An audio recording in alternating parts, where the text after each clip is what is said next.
बे जागायजेनदोंसो दा बेनिखायनो आं बुंनो नागिरनाया बेनो सोरबाया दिनै फार्स्ट डिभिजनखौ जोङो फरायदों दुलाराय बर' फरायसा आफादा 2006 मायथाइनिफ्राय आं गिबिसिन फोरमायनो नागिरदों जोङो फरायनायखौ लेखा फरायनायखौ दावगानो थाखाय बर'फोरा लेखा फरायाव जोबोद गोग्लैसोनाय होननानै जों हिसाब निकास खालामदों जि समाव साननायानो जायाखैमोन गथानो बिदि फैबाय थादोंमोन बर'फोरा लेखाफोराव दावगानांगोन जोङो फारफ्रोमबो बिथिङाव दावगानो गोनां जायोब्ला लेखा फराखौ जोङो दावगाथारनांगोन बे बाथ्राखौ साननानै 2006 मायथाइयाव सानजेनदों जोङो अल आसामाव जोङो फरायनायखौ लायोमोनब्ला जोंनि 2006 मायथाइयाव only for 66 जोंनाल'सो फार्स्ट डिभिजन मोननो हादोंमोन सारा आसामनि बर'फोरनि बिथोराव फार्स्ट डिभिजना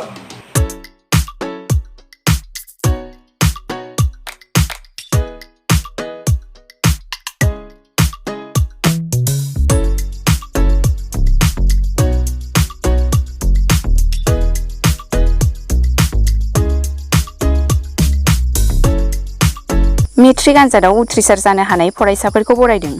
तामुलपुर महकुमानि बेन्दोंआव थानाय बेलबारि बरलियाफार जौगाखां आफादा मेट्रिक आनजादाव सेथि, नैथि आरो थामथि थाखोआव उथ्रिसार जानो हानाय फरायसाफोरखौ बरायदों। गुबुन बोसोरनिख्रुइ देग्लाय 2023 इं मायथाइनि मेट्रिक आनजादाव बरलियाफार गामिनि फरायसाफोरा साबसिनै उथ्रिसार जानो हानायखौ फोरमायथिदों। फरायसाफोरनि जिउनि थुलुंगाखांनायखौ नोजोर होनानै रावखौबो माइगाब जुजाय खालामाजासे सेथि, नैथि आरो थामथि थाखोआव उथ्रिसार जानो हानाय फरायसाफोरखौ बरायदों। गासै 19 फरायसाफोरखौ बरायनाय जायो। बरायनाय फोरबोआव गाहाय आलासि महरै बाहागो लायो तामुलपुर जिल्ला बर' फरायसा आफादनि आफादगिरि बानेश्वर नार्जारि बिथाङा। खुलुमबाय। बेखिनियावनो जोबोद गोजोनथाव रादाब।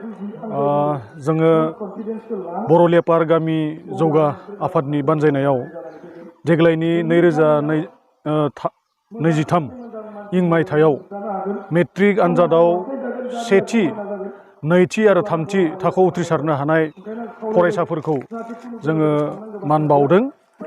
दिनै बे मान बावनाय हाबाफारियाव जोङो गाहाय आलासि महरै हांख्रायनानै लाबोदों तामुलपुर जिल्ला बर' फरायसा आफादनि मानगोनां आफादगिरि बिथां बानेश्वर नार्जारि बिथांखौ जोङो दिनैनि बे मान बावनायाव गाहाय आलासि महरै जों लिंनानै लाना फैदों।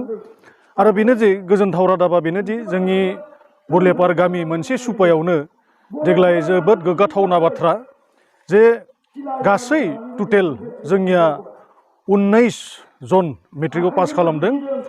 बेनिनो 6 जना फार्स्ट डिभिजन मोननो हादों आरो 6 जननि सानैयाव स्टार मार्क मोनदों सानैया आरो लोगोसे सेकेन्ड डिभिजन मोननो हादों गासै 9 जन आरो थार्ड डिभिजन मोननो हादों गासै 4 जन। थ' गासैजों 19 जन देग्लाय जोंनिया गामियाव जोबोद गोग्गाथावना मोजां रिजाल्ट खालामदों। आरो दिनैनि बे लेखायैनो जोङो जाफुहांनाय जि फरायसाफोर जोंनि माहारिनि भबिष्यत बिथांमोनखौ लानानै जोङो दिनै रायजो राजाफोरखौ लानानै गाहाय आलासि महरै दुलाराय बर' फरायसा आफादनि बिथांमोनखौ लिंनानै जोङो दिनै एसे फरायसाफोरा माबायदि जौगालांनाया मोजां आथिखालाव बिथांमोननि जि थांखि बे थांखिखौ नोजोर होनानै जाहाथे फरायनायाव गोसो होयो बेनिखायनो थुलुंगायै महरै जोङो बिथांमोनखौ दिनै मान बावनाय जादों जोंनि गामि आफादा। गोजोन्थों। गिबियावनो आङो दिनै बेलबारि बरलियापार गामिनि गामि आफादखौ आङो गिबियावनो साबायखर बावनो लुबैदों।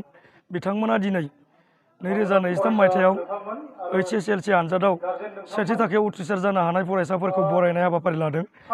दा मोनसे समाजा जौगानांगौ जायोब्ला मोनसे गामिया जौगानांगौ जायोब्ला जोङो जोंनि जि फरायनाय फरायसुला फरायसुलि फंबाय बिनानावमोनखौ जोङो अराय समबो माने इन्सपिरेसन होनांगोन आरो बेखौनो थांखि लानानै बेलबारि गामि आफादा दिनै गावसोरनि जि सेथि थाखोआव उथ्रिसार जानाय फरायसुला फरायसुलि फंबाय बिनानावमोनखौ माने बरायदों। आरो बेनि गेजेरावनो बिथांमोना जाय फरायसाया सबसे हाइस्ट नाम्बार मोननो हादों 74% लानानै दिनै सेथि थाखोआव उथ्रिसार जानो हादों।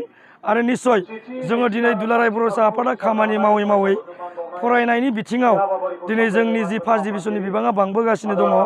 बेजों लोगोसे जिखिनि जोंनि कुवालिटि बेबो फैगासिनो दङ। मोनसे समाव 2006 मायथाइयाव एबसुआ सानजोबनाय समाव जोंनि अल आसामाव बर' बिजोंजों फरायनानै सेथि थाखोआव उथ्रिसार जानाया अनलि फर 66ल'मोन नाथाय दिनै 3,503 फरायसाया दिनै सेथि थाखोआव उथ्रिसार जानो हाबाय आरो बेनिखायनो एसेबाबो जोंनि बर' हारिया माने फरायनाय बिथिङाव दावगादों समाजा एसेबाबो जौगादों आङो तामुलपुर जिल्ला दुलाराय बर' फिसा आफादा बेखौनो आङो एसेबाबो दावगानो हादों होननानै बुंनो सानो